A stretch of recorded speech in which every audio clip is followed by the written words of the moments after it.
नारायण नारायण नारायण। ओम गजाननं भूतगणादिसेवितं कपित्थजम्बूफलचारुभक्षणम् उमासुतं शोकविनाशकारकं नमामि विघ्नेश्वरपादपङ्कजं। वक्रतुण्डमहाकाय सूर्यकोटिसमप्रभ निर्विघ्नं कुरु मे देव सर्वकार्येषु सर्वदा। या देवी सर्वभूतेषु बुद्धिरूपेण संस्थिता नमस्तस्यै नमस्तस्यै नमस्तस्यै नमो नमः। या देवी सर्वभूतेषु शक्तिरूपेण संस्थिता नमस्तस्यै नमस्तस्यै नमस्तस्यै नमो नमः। विवाग्रमादाय कर्णेन वामेन शत्रून् परिपीडयन्तीं गदाभिखादरक्षणपिताम्बराढ्यां द्विभुजां नमामि। गुरुब्रह्मा गुरुविष्णु गुरुदेवो महेश्वर गुरुसाक्षात् परब्रह्म तस्मै श्रीगुरवे नमः। तीक्ष्णदृष्टमहाकाय कल्पान्धनो भैरवाय नमस्तुभ्यं ज्ञां दातुं महर्षि। वंदे देवोमापतिं सुरगुरुं वंदे जगत्कारणं वंदे पन्नगभूषणं मृगधरं वंदे पशूनां पतिं वंदे सूर्यशशाङ्कवन्यनयनं वंदे मुकुन्दप्रियं वंदे भक्तजनाश्रयं च वरदं वंदे शिवं शङ्करम्। शान्ताकारं भुजगशयनं पद्मनाभं सुरेशं विश्वाधारं गगनसदृशं मेघवर्णं शिवाङ्गमं लक्ष्मीकान्तं कमलनयनं योगिवीर्ध्यानगम्यं वन्दे विष्णुं भवभयहरं सर्वलोकैकनाथम्। कृष्णाय वासुदेवाय हरे परमात्मने प्रणतक्लेशनाशाय गोविन्दाय नमो नमः। ॐ नमो भगवते वासुदेवाय। ॐ नमो भगवते वासुदेवाय। ॐ नमो भगवते वासुदेवाय।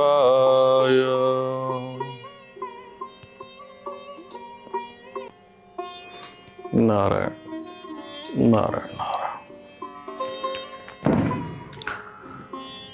भगवद गीता के नवम अध्याय राज विद्या राजगुह योग के हम 15वें अध्याय पर हम चर्चा करेंगे।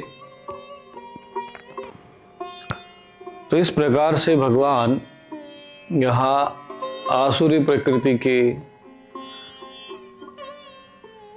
मनुष्यों का और देवी प्रकृति के मनुष्यों का वर्णन करते हैं। जो भगवान का भजन करते भक्ति करते हैं, ऐसे जो देवी प्रकृति के सज्जन साधक भक्तगण और आसुरी और मोहनी प्रकृति में जो बंधन में बंधे हुए हैं, ऐसे मनुष्यों के बारे में चर्चा होती है। वास्तव में ये प्रकृति के आधार पर भेद है। मूल रूप में सभी आत्मा है, परंतु जो जिनकी जैसे स्वभाव होता है, प्रकृति स्वभाव अर्थात प्रकृति सत्वगुण रजोगुण तमोगुण के आधार पर जो उनकी प्रकृति है, जो स्वभाव तय होता है, फिर उसी के आधार पर कोई देवी प्रकृति का माना जाता है, कोई आसुरी प्रकृति का माना जाता है। ऐसे ही वर्ण व्यवस्था में ब्राह्मण क्षत्रिय वैश्य, इसको भी गुण कर्म विभाग के आधार पर भी ये भी प्रकृति पर आधारित, ये भी प्रकृति ही है। मनुष्य से मनुष्य ही उत्पन्न होता है। मनुष्य मूल रूप में आत्मा ही है, परंतु उसकी जो उसके शरीर मन इंद्रिय बुद्धि जो अंतकरण है, उनकी जो प्रकृति है सतोगुणी रजोगुणी तमोगुणी, इन सब के आधार पर उसकी एक प्रकृति तय होती है और उसी प्रकृति को उसको स्वभाव कहा जाता है। और उसी स्वभाव के अनुरूप फिर वो कर्म करते हैं। जो कर्म करते हैं फिर वही उसका वर्ण निश्चित किया जाता है। इस प्रकार से ये कर्म व्यवस्था चलती रहती है और इसी प्रकार से भगवान की भक्ति होती है। आगे भगवान कहते हैं कि जो ऐसे भक्त के अतिरिक्त जो दृढ़ व्रति होकर भगवान का कीर्तन करते भक्ति करते, इसके अतिरिक्त ज्ञान यज्ञ नहीं, ज्ञान यज्ञेन चापन्ने यजन्तो माम उपासते एकत्वेन पृथक्त्वेन बहुधा विश्वतो मुखम। शंकराचार्य जी भी जो इसमें ज्ञान यज्ञ की व्याख्या करते हैं, ज्ञानम एवं भगवद विषयम यज्ञ तेन ज्ञान यज्ञेन। ज्ञान यज्ञ कैसे करते? भगवत विषयम जो यज्ञ है, ज्ञानम और एवं ज्ञान का और भगवत विषय का जो विषय है वो ज्ञान यज्ञ है। ज्ञान यज्ञ की व्याख्या है ज्ञानम एवं भगवत विषयम यज्ञ तेन ज्ञान यज्ञनम। यजंत यानी पूजयंतो मां मैंने ईश्वरम च अपि अन्याम उपासनाम परित्यज्य उपासते, अन्य लोगों की उपासना परित्यज्यते तत् ज्ञानम एकत्वेन एकम एव परम ब्रह्म इति परमार्थ दर्शनेन यजंत उपासते। अर्थात जो परब्रह्म परमात्मा एक ही है ऐसे एकत्व परमात्मा ज्ञान से पूजन करते मेरी उपासना करते हैं। केचित च पृथक्त्वेन आदित्य चंद्रादि भेदेन स एव भगवान विष्णु आदित्य आदि रूपेण अवस्थित इति उपासते। तो शंकराचार्य जी व्याख्या करते हैं कि कोई कोई पृथक भाव से अर्थात आदित्य चंद्रमा आदि भेद से इस प्रकार समझकर उपासना करते हैं कि वही भगवान विष्णु जो है सूर्य आदि के रूप में स्थित हुए। परमात्मा के फिर अनेक रूप भी है, जैसे सूर्य है, रुद्र है, शक्ति है, गणेश है। इन रूपों में भी उनकी कोई आराधना कर सकते हैं, करते हैं ज्ञान यज्ञ के अतिरिक्त। तो शंकराचार्य जी इसको व्यवस्थित रूप से समझाते हैं। आदित्य चंद्रादि भेदेन स एव भगवान विष्णु आदित्य आदि रूपेण अवस्थित इति उपासते।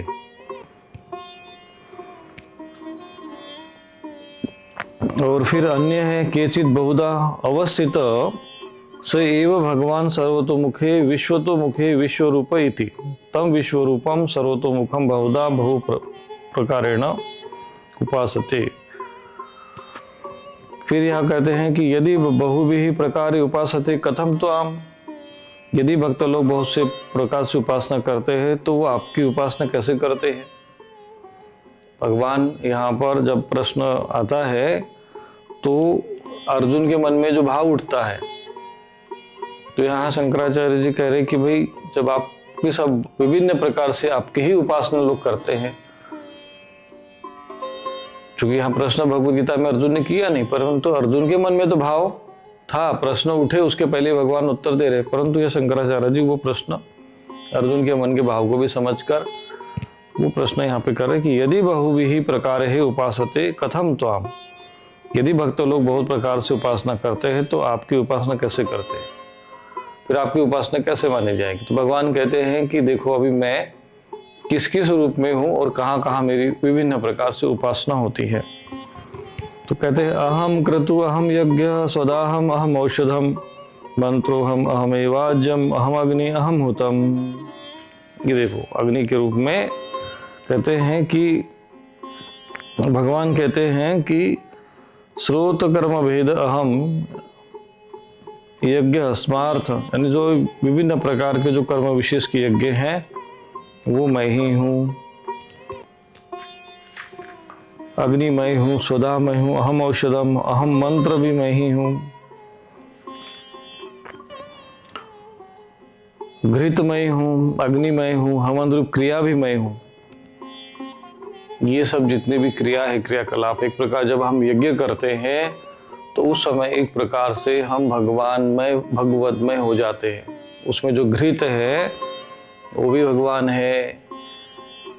क्यों? क्योंकि उसमें जो यदि मूल रूप में यदि हम जाएंगे तो ये समझ में आएगा कि ये भगवतमय ही है। क्रतु भी मैं हूँ, यज्ञ भी मैं हूँ, स्वधा भी मैं हूँ, औषधि भी मैं हूँ। इस प्रकार से यहाँ वर्णन आता है।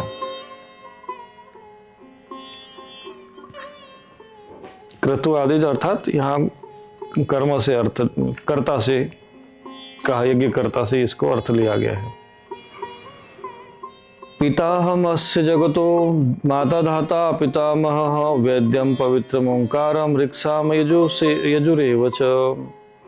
कहते हैं कि संपूर्ण जगत का जो धाता धारण करने वाला और पिता यानी कर्म के फल देने वाला पिता और माता पितामह जानने योग्य वेद्यम पवित्र ओंकार, ऋग्वेद सामवेद और यजुर्वेद, यह तीन वेदों का ही वर्णन यहाँ पर क्या, अथर्ववेद का वर्णन नहीं है। भी मैं ही हूँ। यहाँ 3 वेदों का ही वर्णन इसमें आया है, तो ऋग्वेद, सामवेद, यजुर्वेद भी मैं ही हूँ।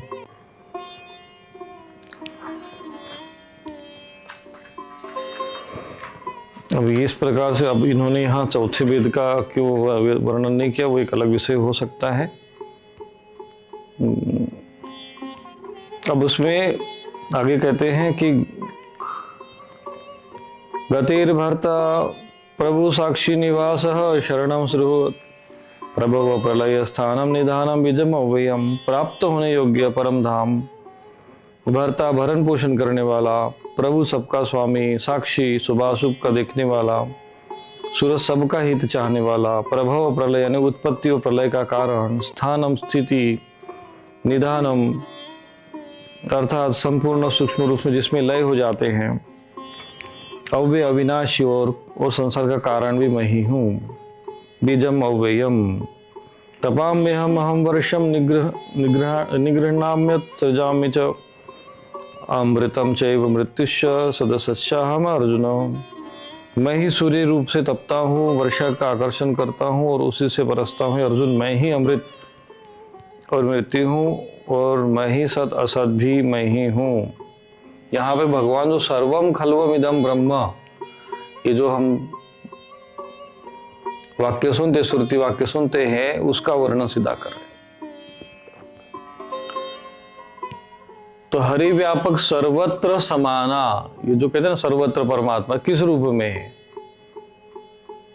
तो जो विभिन्न प्रकार की, जो कोई वर्षा के देवता के रूप में पूछता है तो कहते वो मेरी उपासना करता है, और सूर्य के रूप में भी मैं ही हूं। इस प्रकार से भगवान ने कई वर्णन किया हुआ है। त्रैविद्यमां सोमपापूत पापा यज्ञे रिष्ट्वा स्वर्गतिं प्रार्थयन्ते ते पुण्यमासाद्य सुरेन्द्रलोकम् अश्नन्ति दिव्यान् दिव्य देव भोगान् ते तं भुक्त्वा स्वर्गलोकं विशालं क्षीणे पुण्ये मर्त्यलोकं विशन्ति। एवं त्रयी धर्म मनो प्रपन्ना गता गतम काम कामा लभन्ते। तीनों वेदों में अर्थात त्रय विद्या, अब यहाँ तीन ही वेदों का वर्णन है। अब चतुर्वेद चारों वेद कैसे है ये तो वो कभी विषय चर्चा किया जाएगा। तो त्रय विद्या अर्थात 3 वेद, सोमपा सोमरस को पान करने वाला, पूत पाप यानी पाप रहित मनुष्य पुरुष मुझको यज्ञ के द्वारा पूज कर स्वर्ग की प्राप्ति चाहते हैं, वे पुरुष अपने पुण्य कर्मों के फलस्वरूप स्वर्गलोक को प्राप्त होकर स्वर्ग में दिव्य देवताओं के भोगों को भोगते हैं। भगवान कहते हैं कि कई जो ऐसे भी लोग होते हैं, वेदों में आता है कर्मकांड, जो जैमिनी के आचार्य हैं, पूर्व मीमांसा के अनुसार जो अनुसरण करते हैं यज्ञ के द्वारा स्वर्ग की प्राप्ति की कामना करते, स्वर्ग में जाएंगे तो विशेष भोग उपलब्ध मिलेगा, क्योंकि जो जानते थे पूर्व काल में कि शरीर छूटता है, यहाँ भोग तो दुखालय, शरीर तो कितना, इसका तो सीमित आयु है, तो हम एक अक्षय सुख की प्राप्ति कैसे करें, अक्षय भोगों को कैसे प्राप्त करें, तो स्वर्ग की प्राप्ति के लिए भी कुछ जो है ऋषि मुनि भक्त साधकगण उपासना करते थे कि चलो स्वर्ग में जाएंगे तो अनंत काल तक सुख उपभोग करेंगे। तो जो वेदों को जानते थे, ऐसे त्रय विद्या सोमपा सोमपान रस को पीने वाले और पाप रहित पुरुष मुझ को यज्ञ के द्वारा यज्ञ है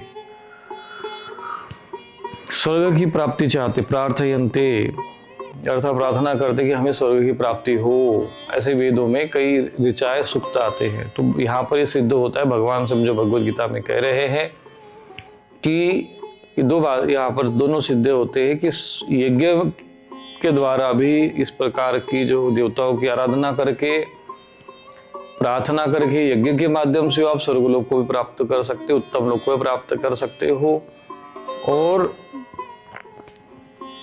पुण्य कर्म के फलस्वरूप स्वर्गलोक की प्राप्त और स्वर्गलोक को प्राप्त हो सकते हो, और वहां जाकर दिव्य देवताओं के भोगों को भोगते हैं। जो देवता है, जो दिव्य देवता है, उनके भोगों को भोग सकते हैं। पर फिर होता क्या है, तो कहते हैं कि वे उस विशाल स्वर्गलोक को भोग कर पुण्य क्षीण होने पर क्षीणी पुण्य मर्त्यलोकम विशन्ति ते त्वं भुक्त्वा स्वर्गलोकम विशालम। उस स्वर्गलोक फिर पुण्य का नाश होता है, फिर वापस नीचे आ जाते हैं।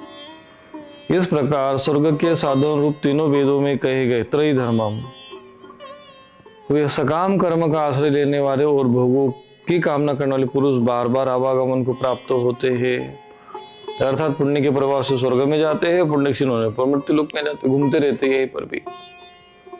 ये भी जो है एक सकाम भाव से आराधना, जो भोगों की कामना रखते हैं, ये भी भ्रमण करते रहते, स्वर्ग मृत्युलोक और स्वर्गलोक, मृत्युलोक और स्वर्गलोक।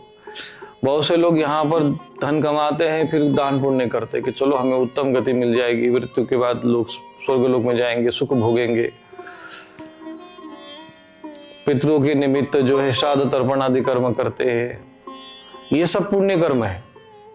और पुण्य कर्म के स्वरूप जो है उनकी सदगति होती है, पितृलोक स्वर्गलोक आदि में चले जाते हैं। परंतु वो भी क्षणिक है, अंत में पुण्य जब वहां नाश हो जाएगा तो फिर नीचे आ जाता है। अब भगवान आगे कहते अनन्याश्चिन्तयन्तो माम ये जनाः पर्युपासते तेषां नित्याभियुक्तानां योगक्षेमं वहाम्यहम्।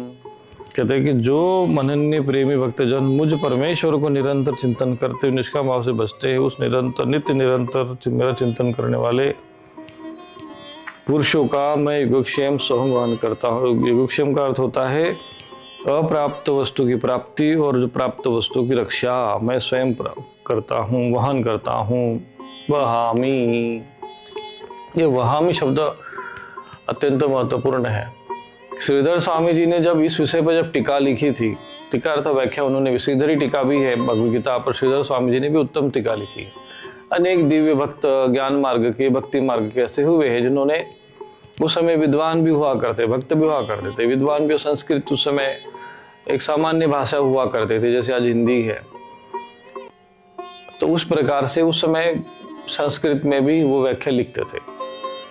तो उन्होंने भी वहामी की जगह ददामी कहा कि भगवान वहन कैसे करेंगे भाई, भगवान तो दिव्य है, दाता है। चूंकि उनमें भगवान के प्रति भाव ऐसा था, तो भगवान ने एक लीला रचकर कि जब उनको भूख लगी थी तो स्वयं एक बालक का रूप धारण करके और सिर पर गठरी लेकर, वो खिचड़ी की गठरी लेकर वो वहां पर वहन करते हुए एक सेवक की भांति आए थे। तो भगवान ने कहा कि नहीं, ऐसे भक्तों की मैं सेवा करता हूँ, एक सेवक की भांति सेवा करता हूँ, वहन करता हूँ मैं। जैसे अब ये नहीं कि ददामी कि मैं खूब राजा हूँ तो महान हूँ, भक्त भगवान हूँ, मेरे भक्त हैं तो उनको मैं ऐसे दान देता हूँ। नहीं नहीं नहीं, आवश्यकता पड़ने पर उनकी मैं सेवा करता हूँ। और ऐसे कई भक्तों के जीवन में देखते हैं कि भगवान ने कभी किसी की चक्की चलाई है स्वरूप धारण करके, तो किसी के लिए कोई वस्तु ला कर दे दिए हैं, दिव्य रूप में उनकी आत्मिक सुरक्षा की है। ये जो श्लोक है ना, इतना महत्वपूर्ण श्लोक है, मैं आपको बताता हूँ, मेरे जीवन का एक परम साहसी श्लोक है। मैं जब नया साधु बन गया था, घर से जब निकला था, तो मेरे मन में बहुत प्रबल वैराग्य था उस समय। और ऐसा वैराग्य था कि भगवान के प्रति पूर्ण समर्पण। तो उस समय मेरे पास तो थोड़े बहुत पैसे वैसे भी हुआ करते थे। तो हमने सोचा कि पैसे पर क्या विश्वास करना, सब अब त्याग ही दिया तो सब त्याग दो। तो जो भी मेरे पास पैसा वैसा भी था वो भी मैंने सबको बांट दिया, इधर जो भी लोग गरीब थे उनको। और एकदम 2 वस्त्र पहनकर, साधारण एक वस्त्र, ऊपर अपना बिल्कुल 18 रुपए का पहले उसमें मार्किंग का कपड़ा आता था, तो बस वही आधा ऊपर ओढ़ लिया, एक नीचे कपड़ा ओढ़ लिया, और कुछ अपनी भगवद गीता वगैरह पुस्तक लेकर बस चल पड़े। पूर्ण समर्पण, कोई पैसा वैसा नहीं। हिमालय में भी हम ऐसे जब साधना करने जाते थे तो ऐसे ही हम विश्वास जब करते हैं तो पूर्ण करते हैं। और क्यों? क्योंकि हमारे मन में एक दृढ़ विश्वास था। ये जो श्लोक है, जब शरीर बना है तो इस शरीर की व्यवस्था होगी। सामान्य एक चींटी भी होती है तो वो भी भूखी नहीं मरती है। और हम तो भगवान के भक्त हैं, भगवान की भक्ति करें, हम कैसे भूखे रहेंगे? परंतु होता कभी कभी क्या है, साधु तो बन जाते, फिर चिंता होती है, अरे साधु तो बन जाएंगे, फिर खाएंगे कहाँ, क्या खाएंगे, रहेंगे कहाँ। उस समय हमारी आयु लगभग 15-16 वर्ष की रही होगी, परंतु पूर्व जन्म का संस्कार, अभ्यास इतना दृढ़ था, भगवान के प्रति प्रेम और आसक्ति इतनी अधिक थी कि सांसारिकता के प्रति जो आकर्षण था, बिल्कुल उसके सारे बंधन जो है अपने आप टूट गए। उसके लिए प्रयत्न नहीं करना पड़ा। पूर्व जन्म के संस्कार, पूर्व जन्म के जो प्रबल संस्कार इतने थे कि ये सब चीजें सामान्य हो गए, हमारे सहज हो गई, और भगवान के प्रति पूर्ण दृढ़ विश्वास रखते थे। अब इसके चक्कर में हमने इतना, हमारी भी परीक्षा खूब हो गई। एक समय ऐसा है कि हम 3 दिन 4 दिन कहा कि नहीं, और मांगेंगे भी किसी से नहीं। ये भी बात थी कि चलो साधु बन गए तो भी तो कोई, वैसे तो साधु बने नहीं थे, वो तो बाद में हमने संस्कार वगैरह करवाया। नहीं, हाथ भी किसी के आगे नहीं फैलाना, देखते भगवान कितना व्यवस्था करते। तो ये जो श्रीधर स्वामी जी की जो घटना थी, वो हमारे हृदय में बड़ी बैठी हुई थी कि भगवान ने उनका भी वहन किया तो मेरा भी वहन करेंगे। और 3 दिन 4 दिन तक तो फिर हमने पानी मान लीजिए कहीं मिल गया तो पी लेना। तो फिर ऐसी भी स्थिति थी कि हमने 3 दिन अन्न ही नहीं मिला, हमको भोजन ही नहीं मिला, फिर भी जो है टिके रह गए। फिर जब ऐसा लगा कि शरीर अब बिल्कुल एकदम आवश्यकता है, अन्न की आवश्यकता है, तो कोई ना कोई किसी न किसी को प्रेरणा, अरे महाराज भोजन कर लो, महाराज भोजन कर लो। फिर उसके बाद भगवान ने जब देख लिया कि मेरा भक्त है और एकदम दृढ़ है, पक्का है, तो फिर उसके बाद जीवन में मुझे कभी अन्न की आवश्यकता, मतलब भोजन की और सांसारिक वस्तु की किसी कामना करने की, मतलब मुझे कोई अलग से कामना करनी नहीं पड़ी। जो जीवन की आवश्यकता है मुझे सहज मिलते गई। लोग जो है जब जहाँ भी जाता था, कहीं भी जाए, आज भी साधु, यही संस्कार है हमारी, यही संस्कृति, हमारे संस्कृति की श्रेष्ठता आज भी है कि कोई भी व्यक्ति साधु संत महात्मा बन जाएगा तो सब लोग उसको सम्मान करते हैं, उसको भोजनादि व्यवस्था करते हैं। अब यहाँ बलवा घाट में भी आए थे तो सब लोग, अरे महाराज अब ये रह जाओ, सब कुटिया हम बना देते हैं, भजन करो, गंगा जी किनारे रहो, और फिर स्वेच्छा से सब कुछ मिलता रहा। ऐसा नहीं कभी कि जाए मांगने के लिए जाओ, ये तुम लेकर आओ भाई, नहीं है तो फिर भिक्षा मांग कर लेकर आओ, फिर ये तिकड़मबाजी करो, कुछ करें। बाद में धीरे धीरे कथा भागवत वगैरह करने लग गए तो उससे भी चलो जितनी आवश्यकता जो भी मन में हुआ। और अब आपके मन की कामनाओं का तो अंत नहीं है, महत्वाकांक्षाओं की कोई अंत नहीं है। भगवान आवश्यकताएं पूरी करते हैं, कामनाएं भी पूरी करते हैं, ऐसा नहीं कि कामनाएं भी नहीं पूरी करते, परंतु भक्त की भक्ति में, साधना में यदि वो चीज बाधक है तो फिर वो नहीं, उनको उद्देश्य उनका मुख्य रूप से है मेरा भक्त मुझको प्राप्त हो जाए, वो सारी व्यवस्था करते। फिर अब इतना आत्मविश्वास और इतनी श्रद्धा यदि किसी में ईश्वर के प्रति नहीं है तो भैया उसको घर में बैठ के अपना चक्की चलानी चाहिए। साधु बनना हो तो ऐसा बनो, नहीं तो होता क्या, साधु तो बन जाते, हरिद्वार में चले जाते, फिर चिंतन होता है। एक बार ऐसे ही हम हरिद्वार में गंगा जी किनारे बैठे रहे, बड़े बड़े आश्रम चारों तरफ देख रहे। अब हमको पता भी नहीं होता था कि कौन से आश्रम में जाना है, कहाँ अन्न क्षेत्र है, कहाँ भिक्षा मांगना है। और फिर स्वभाव भी वैसा नहीं था कि हम किसी के आगे भिक्षा मांगे। जब स्नान करके बैठे तो फिर भगवती से ही, गंगा जी से प्रार्थना की कि गंगा मैया आपके किनारे बैठे हैं, क्या भूखे रहना पड़ेगा क्या, भोजन नहीं मिलेगा। और ऐसा विचार आते से ही, चिंतन होते से ही अपने आप एक महात्मा जी आ गए, अरे बालक का महाराज कहाँ से आए हैं, अगर हम इधर से आए, उधर से, ठीक है, अच्छा भोजन वोजन किया है, भोजन करेंगे आप? मैंने कहा कि हाँ मिल जाएगा तो कर लेंगे। तो इस प्रकार से बोले ठीक है चलिए आश्रम चलिए। फिर आश्रम में गए, व्यवस्था अपने आप हो गई और सारा जो है फिर उसके बाद वही संस्कार का भी जो परंपरा चली। और आज उसके बाद फिर जीवन में कोई ऐसा नहीं कि परीक्षा नहीं हुई है, बहुत भारी से भारी परीक्षा जीवन में भक्तों को सहन करनी पड़ती है और उन परीक्षाओं को पास करना पड़ता है। तो ये जो श्लोक है ना, अनन्य चिंतयन्तो माम ये जना परिपासते तेषाम नित्याभियुक्तानाम योगक्षेमं वहाम्यहम्, ये भक्त के लिए ब्रीद वाक्य है, समझ लो इसको तो बिल्कुल कॉन्फिडेंस के साथ। परंतु अधिकांश लोग बोलते हैं हम भक्ति करते हैं, भगवान को मानते भी है और फिर वो टेंशन में भी जीता है, तो भैया तुम अभी पूरी तरह से तुम अनन्य चिंतयन्तो में वाले में नहीं हो। और मैं बार बार मैं कहता था कि अनन्य शब्दों पर ध्यान देना। भगवान ने कहा भक्त तो है, लेकिन कैसा भक्त? अनन्य भाव से जो मेरा चिंतन करता है।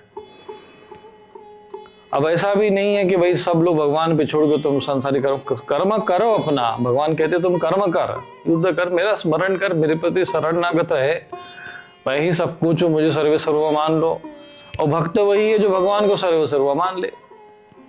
ज्ञानी है अपने को सर्वे सर्वा मान ले। देह के प्रति ज्यादा तो प्रकृति भी उसको, अगर यदि किसी को अपने आत्मभाव ब्रह्म भाव में दृढ़ भाव हो तो प्रकृति अपने आप सेवा में करती है। हम हिमालय के ऐसे ऐसे स्थान पर जाकर तपस्या किए, साधना किए कि जहां पर उस क्षेत्र का व्यक्ति भी जाने के लिए भय खाए, वहां अकेले हम ऐसे बेधड़क घूमते थे। जहां पर भालू और शेर और बाघ किधर से आ जाएगा और कब चबा जाएगा पता ही नहीं चलता है, वहां हम बेधड़क घूमते हैं, ऐसे जैसे कोई भय नहीं मन में रहता है। ऐसा लगता है जैसे वन है, जंगलों में है, बिल्कुल कुछ नहीं। ऐसे घनघोर वन में जो है हम अकेले रहे। ऐसा नहीं कि जहाँ पर दो लोग तो साथ में रहते हैं, डर के बड़े से बड़े मैंने साधुओं को भी देखा है अकेले भी नहीं जाते, दो एक आध और कोई चाहिए। परंतु कुछ ऐसे संत महात्मा हमें भी मिले जो अभी भी निर्भीकता के साथ, ऐसे कभी देखिए, कभी अवसर मिला तो आपको रिकॉर्ड कैमरे में उनको रिकॉर्ड कर लेंगे। है ऐसे महात्मा जो सच में भगवान पर समर्पित होकर यदि कोई तपस्या करेगा, साधना करेगा, तो उसको भोजन आदि की चिंता नहीं करनी पड़ेगी। भगवान का ये पूरा आश्वासन है। तुम्हारे भक्ति में, तुम्हारे विश्वास में, तुम्हारे चिंतन में कमी है तो फिर कुछ गारंटी नहीं है। यदि तुम्हारी भगवान के प्रति चिंता, अनन्य भाव है, दृढ़ भक्ति है, श्रद्धा है, तो तुम ब्रह्मांड के किसी भी कोने में चले जाओ, कहीं भी चले जाओ, देव ईश्वरी शक्ति, परमात्मा की शक्ति तुम्हारे पीछे पीछे चल देगी, सभी प्रकार से सुरक्षा करेंगे। साधु संत के तुम रखवारे, हनुमान जी सीधे आपको तो बॉडीगार्ड बन के तुम्हारे पीछे पीछे रहेंगे। इतना विश्वास होना चाहिए, और इतना दृढ़ विश्वास नहीं, इसलिए भगवान का है कि अनन्य शब्द पहले आया ना। भक्त तो सब लोग हैं, परंतु अनन्य चिंतयन्तु ये जना परिपासते तेषां नित्याभियुक्ता योगक्षेम माम। तो जीवन में ये भी भक्ति का भाव होता है। तो जिस मैंने सभी के लिए नहीं, फिर भी जीवन में अगर सांसारिकता में भी कोई समस्या आती है, भगवान की भक्ति करते हैं तो धैर्य धारण करना चाहिए। संकट है, प्रारब्धवश आ भी गया, आया है तो जाएगा भी, स्थायी कुछ नहीं होता है। कुछ लोग जो है, जो भगवान की भक्ति नहीं करते ना, वो फिर ऐसे ही तनाव ग्रसित होकर फांसी का फंदा लगा के मर जाते हैं। भक्त कभी नहीं मरेगा, ये बात अब मैं तो गारंटी देता हूँ इस मामले। भक्त कभी भी आत्महत्या नहीं करेगा। कष्ट होगा, पीड़ा होगी तो भगवान के सामने रोएगा, अपना दुख दूर रोएगा, कुछ भी करेगा, भगवान सुनेंगे भी, सुनते भी है। हमारे पूरा इतिहास है, भगवान की लीलाओं का पूरा इतिहास भरा पड़ा है। तो दुनिया के आगे हाथ फैलाने से अच्छा है भगवान के प्रति समर्पित हो जाओ, शरणागत हो जाओ, और जो दुख है, सुख है, हानि है, लाभ है, जीवन मरण जो भी है, सब प्रारब्ध समझ कर जो भी है सब समर्पित करो। और इस तरह से निश्चिंत होकर यदि आप जियोगे तो आपका जो भौतिक जीवन में ज्यादा टेंशन नहीं लेना पड़ेगा। लोग इसी में खपे रहते लगे रहते हैं, और इसमें कितना भी करो। अब जो अडानी अंबानी खूब धन कमा रहे, अभी भी लगे हैं ना, अभी भी कमाई में लगे हैं। उनको कोई खत्म नहीं होने वाला कि नहीं चलो भाई अब हो गया इतना, 10,000 करोड़ कमा लिए, 1,000 करोड़ कमा लिया, अब बिल्कुल शांति से भजन करते, काम नहीं कर सकते वो। अब 10,000 हो गए तो फिर 20,000 कैसे हो, फिर 1,00,000 करोड़ कैसे हो, लगे से तिकड़म जाने। पूरा जीवन वो आपको निकलने ही नहीं देंगे संसार से, उसी में उलझा के रखेंगे। संसार की माया है।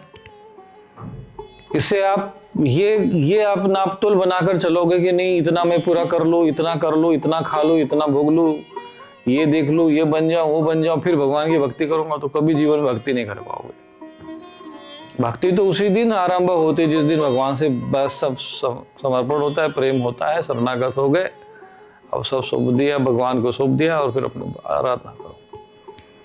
तो इस प्रकार से जो भक्ति करते हैं वो भगवान योगक्षेम वाम करते हैं। अब भगवान ने कहा कि चलो ठीक है, तुम्हारी मुझ में नहीं भक्ति बन रही, श्रद्धा नहीं बने, तो यहाँ वहां जाके माथा टेकते रहो भैया। भगवान फिर आगे बताते कि ये अपि अन्य देवता भक्ता यजन्ते श्रद्धयान्वितः तेऽपि मामेव कौन्तेय यजन्त अविधि पूर्वकम। अब यहाँ पे संधि विच्छेद करना पड़ेगा। यजंती अविधि पूर्वकम को मिलाकर ये यजंत्य विधि पूर्वकम ऐसा लिखा गया है। यहाँ कहीं विधि पूर्वक न समझ लेना। इसीलिए जहां आवश्यक पड़े वहां संधि विच्छेद आवश्यक है। जहां आवश्यक पड़ेगा वहां पर अन्वय और अन्वयार्थ पर ध्यान दिया जाएगा। जहां आवश्यक पड़ेगा वह हमें शंकराचार्य जी के जैसे महापुरुषों के भाष्य का भी अनुसरण करना पड़ेगा, उनकी भी सहायता लेनी पड़ेगी, तभी आप पूरे इस विषय को ठीक से समझ पाएंगे। तो कहते हैं कि हे अर्जुन, यद्यपि श्रद्धा से युक्त जो सकाम भक्त दूसरे देवताओं को पूजते हैं, वे भी मुझको ही पूजते हैं। अब लोगों को तो लगेगा बहुत अच्छी बात है भाई, भगवान को ही पूछते तो आपको क्या परेशानी है, हम भूत को पूज ले। कई लोगों को विरोध करता हूं मैं कि भाई ये सब प्रेतों को पूजना नहीं चाहिए। तो भाई शास्त्र कहता है, क्यों विरोध करते भगवान आगे बताते फिर, क्योंकि वो मेरी ही पूजा तो करते हैं, किंतु उनका वह पूजन अविधि पूर्वक अर्थात अज्ञान पूर्वक है। यजंती अविधि पूर्वकम, जैसे प्रेतान भूत गणाशानि यजंते तामसी जनाः, तामसी लोग भूत प्रेतों गणों को पूजते हैं। अरे किसी भी रूप में पूजेंगे, सर्वत्र परमात्मा है। कुछ लोग ये भी कह सकते, तर्क देते हैं, अरे सब परमात्मा ही तो है, पत्थर को पूज ले, कहीं भी किसी को पूज लो, हम लोग भूत को पूज ले, प्रेत को पूज लो, सब परमात्मा है तो सब भगवान ही तो, ऐसे भी तर्क देते हैं। कहते ठीक है पूजो तुम भी, क्योंकि सर्वत्र तो ही है तो सब भगवान का ही पूजन है। परंतु कहते भगवान समझा देते, तुरंत भटकने नहीं देते हैं समाज को। कहते हैं कि ये पूजन तुम्हारा, उनका जो पूजन होता है वो अविधि पूर्वक है, शास्त्र विधि नहीं है। ज्ञात्वा शास्त्र विधानोक्तम कार्यम कर्तुम इहारसि, यह शास्त्र विधि उत्सृज्य वर्तते कामकारतः न स सिद्धिम अवाप्नोति न सुखम न पराम गतिम। और इन देवताओं की उपासना करोगे, प्रेतों को पूजोगे, तो भैया कहते ठीक है पूजो, हमें क्या समस्या है, मरने के बाद बनो प्रेत, क्योंकि जिसको तो पूजते हो उसी को प्राप्त। भूतानि यान्ति भूतेज्या, यदि तुम्हें अक्षय सुख चाहिए, दिव्यता ज्ञान चाहिए, परम मोक्ष चाहिए, तो फिर मेरी भक्ति करो और उसका अवश्य अनन्य भाव से चिंतन करो। तो ये अपि अन्य देवता, जो अन्य देवता के अभी चिंतन करते हैं, यजंते, ऐसा नहीं कि चलो सब लोग भगवान को ही पूजने लग जाएंगे। तो संसार में तो फिर सभी प्रकृति के लोग हैं, तो प्रेतों को पूज रहे। अब जैसे कलयुग है, तमस युग है, तामस बहुत रजोगुण थोड़ा, कलि प्रविरा, तो तामसी लोग ज्यादा है। तो तामसी लोग क्या करेंगे फिर, प्रेतान भूत गणाशानि यजन्ते तामसिना। परंतु अब ये तामसी जन कपटी बहुत होते हैं, ये कभी नहीं आपको बोले कि हाँ मैं प्रेत को पूज रहा हूं। वो प्रेतों को भी देवता बनाकर तुम्हारे सामने प्रस्तुत कर देंगे, ये देवता है। उनको पता है कि सब लोगों की भावना देवता में, शास्त्र उधर है, क्योंकि शास्त्रों का वो उल्लंघन तो करते, लेकिन शास्त्र का उल्लंघन करते ये समाज को दिखाना नहीं चाहते, कपट बना के रखते, उसको माया जाल बना के रखते। और आजकल तो खूब चल रहे सब दरबारे और ये तो अति चल रहा है। जैसे आप तो कह सकते हैं कि अधर्म का एकदम अंतिम काल चल रहा है, पिशाच युग, प्रेत युग चल रहा है समझ लो। अब इसमें भी हम जैसे कुछ श्रद्धालु साधक जो लगे हुए हैं कि जो अपना कर्म करके ईश्वर की भक्ति कर रहे हैं, नहीं तो ये तामसी जना जो ये प्रेतों को ही पूजेंगे। आप इनको कितना बता दो, ये सब कई चीजें कहेंगे, हनुमान जी को पूज रहे हैं, हनुमान जी को पूजे तो हनुमान जी क्यों नहीं, हम बालाजी ही कहेंगे भाई। वो श्याम सिंह को भी शाम बोले बली श्याम भगवान है, भैया शाम भगवान है, मतलब कौन से भगवान कृष्ण है? वो छद्म रूप से सरकारी वेबसाइट में भी लिखा है, हाँ ये शामदेव भगवान श्री कृष्ण भगवान है, ये कलयुग के कृष्ण है। अरे कलयुग कृष्ण कैसे, दाढ़ी वाले की कृष्ण है क्या? तो उनको भी बना देंगे कृष्ण कृष्ण, क्योंकि ये नहीं कह सकते ना कि भाई ये श्याम सिंह नाम का प्रेत था, डायरेक्ट तो बोल नहीं सकते कि भाई उनका वो थान था, उसको पूछते पूछते इसको हमने बना दिया। ये छद्म जाल रचते समाज के सामने, और वही समाज में चारों तरफ आप देख लो, ये कलयुग का प्रभाव है।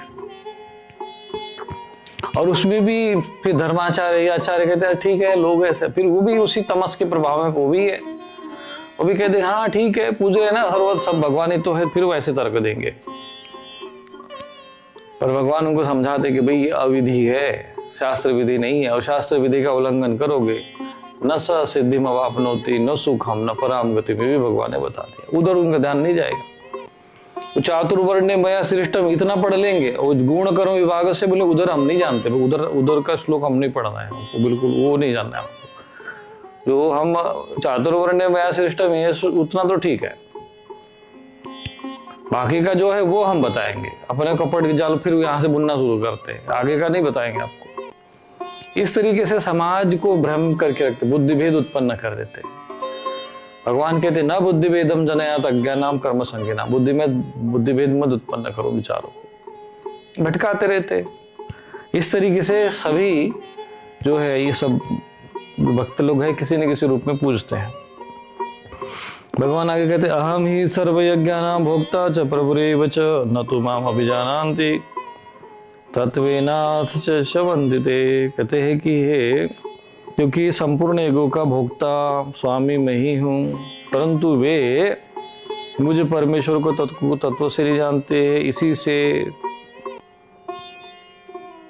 न अभिजानान्ति अतः च्यवन्ति, अर्थात वो पतन को प्राप्त होते हैं। वैसे मैं तो यज्ञ का भोक्ता करता मैं ही हूँ। यहाँ तक हम जो भोजन कर रहे हैं ना, हम लोग कहते हैं कि हम भोजन कर लिए हैं, भोजन हो गया भाई आपका, होने हो गया, हमको लगता है हमने कर लिया। भगवान कहते अहम वैश्वानरो भूत्वा प्राणिनाम देहमाश्रिता प्राणापान समायुक्ता पचाम्यन्नम चतुर्विधम, पचाता मैं हूँ वैश्वानर बन के। तो अंदर तो सारा काम भगवान की शक्ति और भगवान के अनेक दिव्य रूप ही काम कर रहे हैं। हम लोग अज्ञानतावश मूढ़तावश अपने को कर्ता मान के चलते रहते हैं, वो एक अलग बात है। भगवान कहते हैं कि ठीक है, कोई भी देवता को पूज ले, कोई सूर्य के नाम पूज ले, कोई गणेश जी के नाम पर पूज ले, किसी भी रूप में पूज ले, लेकिन वो करते हैं, ठीक है, भक्ति करते हैं, परंतु वे चूंकि भगवान को नहीं जानते, तो भगवान के उस तत्व को नहीं जानते, तत्व रूप में उनकी उपासना नहीं करते, गुरु तत्व को नहीं जानते, शिव तत्व को नहीं जानते। तत्व रूप में यदि आप परमात्मा को नहीं समझोगे, चाहे तुम अपने इष्ट की उपासना करते हो, उस इष्ट को भी अंत में तत्व से समझना पड़ता है कि मेरे इष्ट का तत्व क्या है। और जब ये तत्व का स्वरूप आपको समझ में आ जाएगा, तब आप जो है पुनर्जन्म को प्राप्त नहीं होंगे। यान्ति देवव्रता देवान् पितॄन्यान्ति पितृव्रताः भूतानि यान्ति भूतेज यान्ति मध्याजिनोऽपि माम्। देवताओं को फिर बोले ऐसा, फिर इनका क्या होता है जो आपको नहीं प्राप्त होते हैं, तो फिर इनका क्या होता है? बोले देवताओं को जो पूजते हैं देवताओं को प्राप्त होते हैं, पितरों को पूजते हैं वो पितरों को प्राप्त होते हैं, वो जो भूतों को पूजते हैं भूतों को प्राप्त हो। देखो वही विषय आ गया। और जो मेरा पूजन करने वाले भक्त मुझको ही प्राप्त, इसलिए मेरे भक्तों का पुनर्जन्म नहीं होता।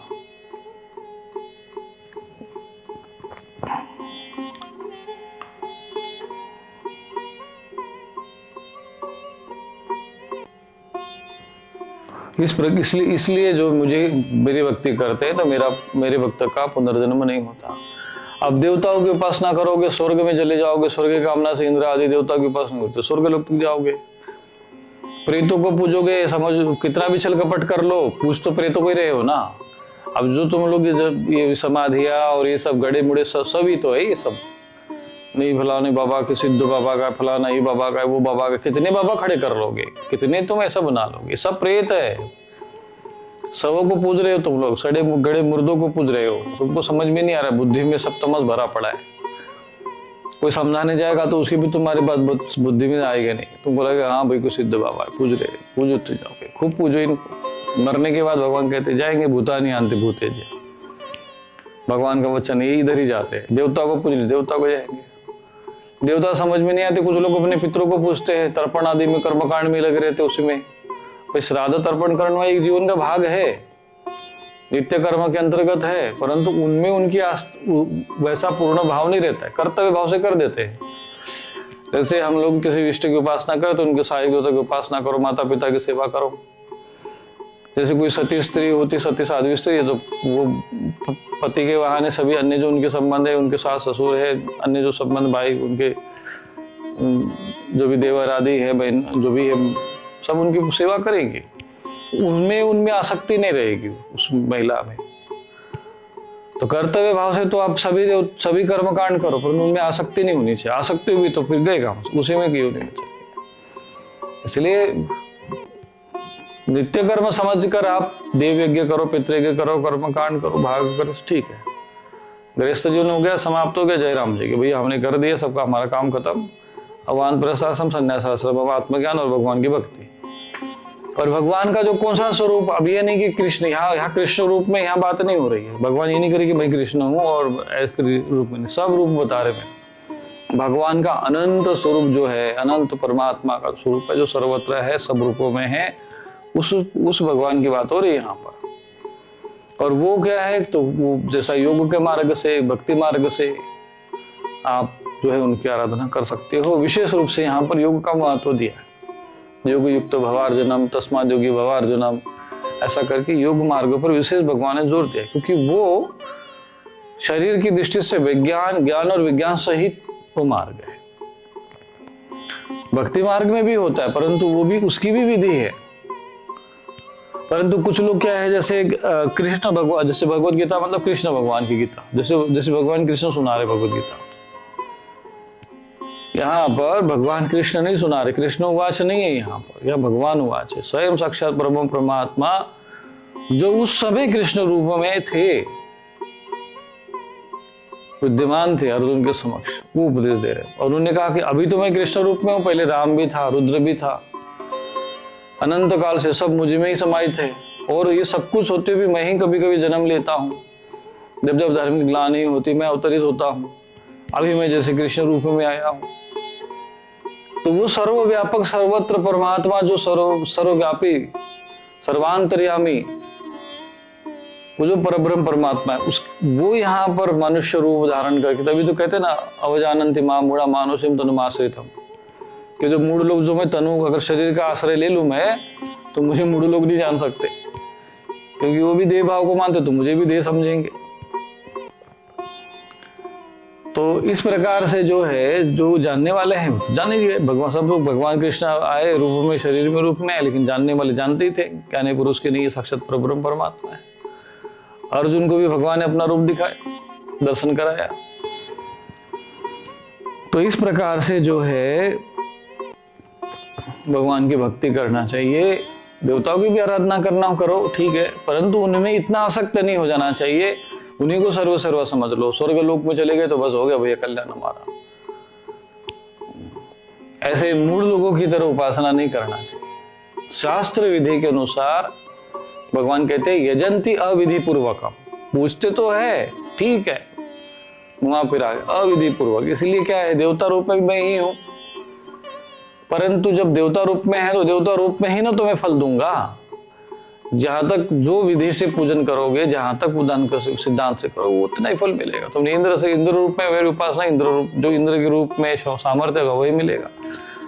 अब कुबेर जी से कह दोगे भैया कि हमें एक हाथ कोई अप्सरा चाहिए, तो कहां से देंगे? कुबेर जी कह देंगे धन कितना चाहिए वो बताओ, अप्सरा चाहिए तो इंद्र देवता की उपासना करो। यह वर्णन आता है कई भी।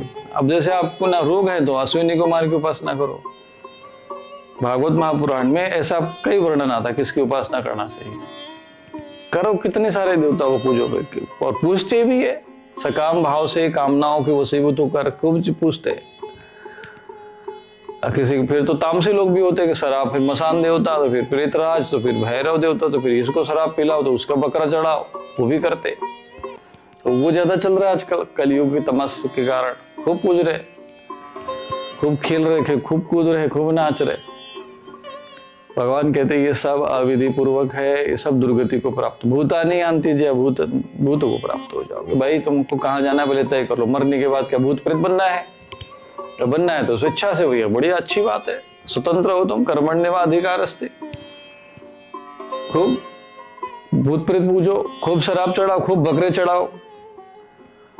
मरने के बाद जो भोगना पड़ेगा ना, माँ फली सुखदासन, वो फिर वो सिस्टम तय करेगा फिर तुमको कौन सा फल मिलेगा। बकरा चढ़ा के तुम सोचोगे हम मोक्ष को प्राप्त हो जाएंगे, शराब चढ़ा के सोच रहे कि हम जो है स्वर्गलोक में चले जाएंगे। ये कामना है, ये सिस्टम नहीं चलेगा। भाई तुमने जैसे देवता को पूजा है, जिस रूप में पूजा है, तुम उसी को प्राप्त होगे, वही फल देंगे। तो प्रत्येक देवता का विशेषता है, उनको आप पूजो, उसी रूप में जाओ।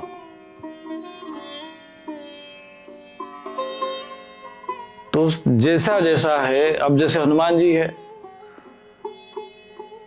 अब हनुमान जी से कहो हमको तो भाई आत्मज्ञान चाहिए, भगवान का दर्शन करना है, बोले कि नहीं भैया, तो फिर तो वो तुमरो भजन राम को पावे, बोले हनुमान जी को कहेंगे रक्षा कर दूंगा मैं, मेरा काम है, मैं भक्त हूँ, गुरु रूप में हूँ, जय जय हनुमान गोसाई कृपा करो गुरुदेव के नाई, मार्गदर्शन कर दूंगा मैं तो भाई खुद स्वयं ही सेवक हूँ, मेरे पास राम रस है ना भैया, ले लो राम मंत्र ले और कर जब मोक्ष को प्राप्त हो जाए। नहीं महाराज मुझे तो बल बुद्धि विद्या देव अष्ट सिद्धि नवनिधि चाहिए, बोले वो मैं दे दूंगा। भक्ति चाहिए हमको, ज्ञान चाहिए, मोक्ष चाहिए, मुक्ति चाहिए, ईश्वर का परम दर्शन करना है, बोले वो काम फिर बाद में, फिर तो तब तो फिर चेंज करना पड़ेगा, मुझे गुरु रूप में स्वीकार कर लो या किसी संत की शरण में चले जाओ, वो भगवान का सिस्टम फिर दूसरा है। परंतु उनको इष्ट मानकर सोच रहे हमें आत्मज्ञान मिल जाए, ब्रह्म ज्ञान मिल जाए, मुनि को तो वो भी ब्रह्म ज्ञानी है, परंतु वो मर्यादा का उल्लंघन करेंगे नहीं। क्या तुम्हारे भजन राम को पावे, तो उधर जाएगा। हाँ, एक है कि सभी देवताओं के अपने रक्षक देवता है। अब तुम ये सोचोगे नहीं, जैसे हनुमान जी बॉडीगार्ड की तरह 24 घंटे खड़े हो सकते हैं, अब तुम भगवान राम को खड़े कर दोगे तो थोड़ा अच्छा नहीं लगेगा ना।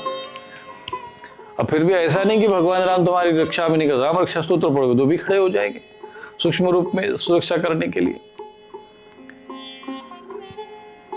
तो ज्ञान देने का जो जिस देवताओं की उपासना करोगे उस देवता से वो फल तुमको मिलेगा। इसलिए तुम देख लो कि भाई वो कौन है, ये सड़ा मुर्दा गड़ा मुर्दा प्रेत तो नहीं है, मर गया है, ये तो स्वयं अशांति में जी रहा, तुमको कहां से शांति देगा। स्वयं निर्धन था, मर गया, अकाल मृत्यु हो गया, अब तुम्हारे भी तो तुमको भी अकाल मारेगा ना। जो ये लोग दरबारों में जाकर माथा टेक रहे हैं, प्रेतों को पूज रहे हैं, ये लोग क्यों एक्सीडेंट में ऐसे मर जाते, जा रहे दरबार में फिर भड़ाक से मर गए, एक्सीडेंट हो गए बीच में, क्यों मर रहे? क्योंकि वो जो जहां जा रहे हैं वो तो प्रेत ही तो है, वो भी अकाल मरा एक्सीडेंट में ऐसे ही, तो वो भी तुमको ऐसे ही मारता, भाई तू भी मरो राजा, मेरी खूब सेवा कर ले तुमने, मेरी जिस गति में मैं हूं उस गति में तुम भी आ जाओ, प्रेत बना देगा तुमको भी साथ में, खूब काम करवा लिया मेरे से, अब आ जाओ यहीं पर प्रेत बन के, तू भी घूम, तू भी काम कर, यही सब। तो प्रेत है, प्रेत क्या, प्रेत दुखी और अशांत और दुर्गति और खाने को मिल नहीं रहा है, वही गटर का पानी पी रहा है। अब उसके अगर वश में सब कुछ होता है कि नहीं, कुछ जो मिले वो बाहर का भी खा सकता है, तो वो तो पूरे तो तुम्हारे सब हलवाई की मिठाई सब जितने भी सब साफ कर देता, परंतु वो नहीं खा सकते हैं, वो पूरे बिना गटर का पानी सड़ी हुई चीजें खा सकेगा। बनो प्रेत और फिर वही सब चीजों को लोग खाओ, जीते जी भी वही कर्म कर रहे हैं फिर। इसलिए लोग ये मांसाहारी, जो भयंकर रूप से मांसाहार जो ये सब प्रचलन चल रहा है, ये किस लिए चल रहा है? ये सब इसलिए हो रहा है, प्रेतों से पूज रहे, प्रेतों से प्रभावित है, प्रेत शरीर में बुद्धि पर मस्तिष्क पर हावी है। इसलिए ये सब यज्ञ आदि के माध्यम से मार्गदर्शन करते, ताकि ये सब चीजों से मुक्त होकर अपनी सदगति हो। मनुष्य शरीर प्राप्त करके तो मरने के बाद प्रेत योनि में चले जाओ, इससे ज्यादा दुर्गति क्या हो सकती है? उसी दुर्गति को बचाने के लिए ये सारा हमें आज ये व्यवस्था बनाना पड़ रहा है, ये सारा लोगों को सुविधा बनानी पड़ रही है कि अमावस्या को कार्यक्रम करो, तो ये करो तो वो करो, कि लोग अपनी दुर्गति को प्राप्त न हो। तो ये विषय जो है आप लोग समझ लो, यान्ति देवव्रता देवान पितरो यान्ति पितृव्रता भूतानि यान्ति भूत यान्ति मध्याजिनोपि माम, ये श्लोक जो है रट के रख लो। इसलिए ब्रह्म में मत जाना। कोई तुमको कलयुग का कृष्ण बोलो, किसी प्रेत को बैठा देगा तुम्हारे सामने, पूजो इसको, दाढ़ी बाल वाले को, तो उसके चक्कर मत फंसो। शास्त्र विधि को देखो तो सही कि भगवान कृष्ण का स्वरूप शास्त्र में कैसा वर्णन है, उनको कोई दाढ़ी बाल थी क्या? अरे ये तो उसको तो दाढ़ी वाली छद्म रूप है भैया ये। और ये कहने का साहस अभी तक स्वामी रूपेश महाराज जैसे कुछ लोगों में है, बोल दिया उन्होंने डायरेक्ट कि भाई ये छल कपट है, दूसरों में साहस नहीं, उनको तो बस अपने दक्षिणा में पड़ा हुआ है। भगत नाराज ना हो जाए, भगत लोग आ रहे भैया, गेहूं लेकर आ रहे, चावल लेके आ रहे, आश्रम में सब चलना, हमको टेंशन नहीं है, हम बस जो आ गया सो आ गया, ठीक नहीं आया तो कितना आया कितना जा रहा है वो सब भगवान की व्यवस्था से। अब योगक्षम वाहम्यम वाले हैं हम, भगवान में पूर्ण समर्पण है, सब व्यवस्था करती प्रकृति। हम किसी भक्तों के चक्कर में, कि समाज को अच्छा लगे, भक्तों को अच्छा लगे, हाँ, लोगों को अच्छा लगे वो हम नहीं बोलते हैं, हम वो बोलते हैं जिससे लोगों का हित हो, जो सत्य है, जो धर्म है, जिसमें कल्याण होगा वही हम कहेंगे। फिर तुम आओ चाहे भागो, चाहे त्यागो, चाहे कहीं चले जाओ, हमको उससे फर्क नहीं पड़ता, अंतर नहीं पड़ता है। हम उसकी अपेक्षा नहीं करते कि खूब हमारे भीड़ लग जाए, तमाशा लग जाए, उसके लिए कोई हम आडंबर रचने का प्रयत्न नहीं करते। प्रकृति नहीं है, क्यों करेंगे भाई सब। बस ये है कि एक संत है, ज्ञान भाई स्वाभाविक है, सर्वभूत हिते रहता है, साधु का हृदय होता है, लोगों का कल्याण करना प्रकृति है, तो क्या करें, स्वभाव है। तो हित, सबका हित सोचते हैं, सबका कल्याण सोचते हैं, आकांक्षा, लोभ और लालसा रख कर नहीं करते, मन में कोई ये सब चीजों की नहीं है। एक व्यवस्था है, सिस्टम है, बना दिया है, तो व्यवस्था चलाने के लिए जैसे भगवान ने प्रेरणा प्रकृति बना दी, सब चल रहा है। परंतु अधिक ऐसे नहीं कि पीछे नहीं भागते, नाराज हो जाएंगे भैया, वक्त लोग नाराज हो जाएंगे, अरे जो कर रहे हो तो करने दो भैया, हमको क्या मतलब है, स्वर्ग जाए नरक में जाए, हमारे यहाँ बस दक्षिणा चढ़ा रहा है, भंडारे में अन्न खेत पर ला रहे, तो क्यों हम उसको भड़काए, क्यों हम बोले, क्यों अपना जो सिर कुटाए वहां जाकर। तो यही कारण है कि ये धर्माचार्य लोग जो है अधर्म का विरोध नहीं कर पाते, और धर्म तो फिर कहाँ उनके जीवन में आ पाएगा फिर, और इसीलिए ये लोग भी दुर्गति को प्राप्त होते हैं। तो आप जिस देवताओं की उपासना करोगे उस देवता उसको प्राप्त हो जाओगे, ये निश्चित करके आप किसको पूजना है, किस गति को जाना है, उसे अनुरूप देवता की उपासना करो। और फिर भगवान की उपासना करना हो तो कैसे करें, वो भी वर्णन भगवान ने दिया है कि भाई भगवान के किसी भी स्वरूप में जो ईश्वर स्वरूप है, जो दिव्य स्वरूप है, जो चाहे भगवान राम, कृष्ण, शिव, दुर्गा आदि जो भी ईश्वर कोटि का स्वरूप है, उसको आप इष्ट मानकर उनको उपासना आप कर सकते हो। क्या आपकी समस्याओं का समाधान नहीं मिल रहा? स्वामी रूपेश्वरानंद आश्रम में पितृदोष निवारण, काल सर्प दोष शांति, नारायण बलि पूजन, महायज्ञ, जन्म कुंडली विश्लेषण, अभिमंत्रित रक्षा कवच तथा सिद्ध यंत्र जैसे श्री यंत्र, कुबेर यंत्र उपलब्ध हैं। साथ ही नकारात्मकता, शामक स्प्रे, मंत्र सिद्ध यज्ञ भस्म और दैवीय रक्षा कवच भी प्राप्त करें। अभी कॉल करें और सेवा हेतु दान करें।